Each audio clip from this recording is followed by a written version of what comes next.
Bonjour à tous, je me réjouis d'être de nouveau parmi vous. On a décidé maintenant de faire une vidéo chaque semaine, une vidéo de 5 minutes qui s'appellera la manne fraîche. Chaque fois je prie et quand je reçois quelque chose du Seigneur, je vous le partage. Alors j'aimerais vous partager ce que j'ai reçu cette semaine pour vous. Justement, le Seigneur m'a parlé à propos du ministère prophétique et souvent c'est un ministère qui est mal compris, qui est incompris. Et j'aimerais bien mettre une clarification, vous donner une clarification de ce qu'est le ministère prophétique. Et voilà ce que le Seigneur m'a dit. Le premier rôle du prophète, c'est de connaître le cœur du Père. Waouh! Je répète cela. Le premier rôle du ministère prophétique, c'est de connaître le cœur du Père, c'est-à-dire avoir une intimité avec Dieu.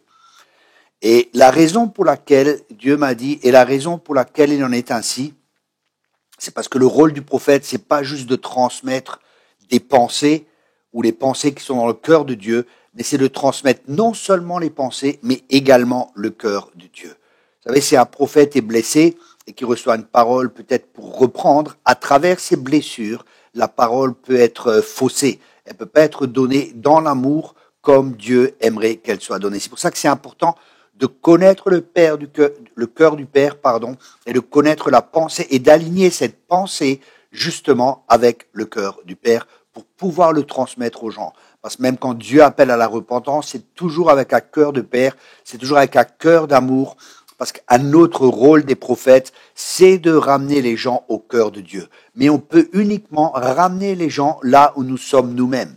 Les gens n'iront pas plus loin que leur leader. Le leader, c'est celui qui marche devant. Hein. Dans l'armée d'Israël, le leader, il est toujours devant et c'est lui qui dit allons au combat. Et c'est lui qui est devant, qui prend des risques. C'est lui qui a préparé le chemin justement pour l'armée. Et c'est ce qui se passe dans l'armée du Seigneur. Il en est exactement de même. Les leaders doivent être devant, ils doivent être des exemples, ils doivent frayer le chemin. Et c'est pour ça que c'est tellement important de connaître le cœur du Père. Dernièrement, j'étais dans une église et c'était une parole de correction parce qu'il y avait beaucoup de religiosité. Mais après, j'ai un jeune prophète que je forme, il m'a dit « Waouh, Thierry, c'était fort parce que ce que tu avais reçu, je l'ai reçu aussi, mais je l'aurais partagé d'une autre manière. Mais par contre, tu as partagé avec beaucoup de sagesse et beaucoup d'amour. » Vous voyez, on peut avoir un message de Dieu, mais si on le partage de la mauvaise manière, ça n'aura pas l'impact que ça devrait avoir. C'est pour ça qu'il est important de le partager toujours en ayant ce cœur de Père pour les gens, en ayant le cœur de Père pour l'Église, en ayant le cœur de Dieu, parce que Dieu désire que les gens viennent à lui et que les gens reviennent à lui. C'est pour ça que les prophètes disaient, déchirez vos cœurs et non vos vêtements, revenez à Dieu.